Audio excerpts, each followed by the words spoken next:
ഫർദ് നിസ്കാരമുള്ള ആൾ സുന്നത്ത് നിസ്കരിക്കാൻ പാടില്ല, ഹറാമാണ് എന്ന.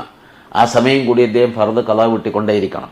പക്ഷെ കർമ്മശാസ്ത്ര പണ്ഡിതന്മാർ തൻ്റെ ഫിഖ്ഹ് ഗ്രന്ഥങ്ങളിൽ പറയുന്നത് വർഷത്തിൽ ആവർത്തിച്ചു വരുന്ന നിസ്കാരമാണ് എങ്കിൽ അത് അനുവദനീയമാണ്. അതായത് പെരുന്നാൾ നിസ്കാരം പോലുള്ള തറാവീഹ് പോലുള്ള വിഷയങ്ങൾ അത് വർഷത്തിൽ ഒരിക്കലേ വരുന്നുള്ളൂ, അത് അനുവദനീയമാണ് എന്ന് പറയുന്നുണ്ട്.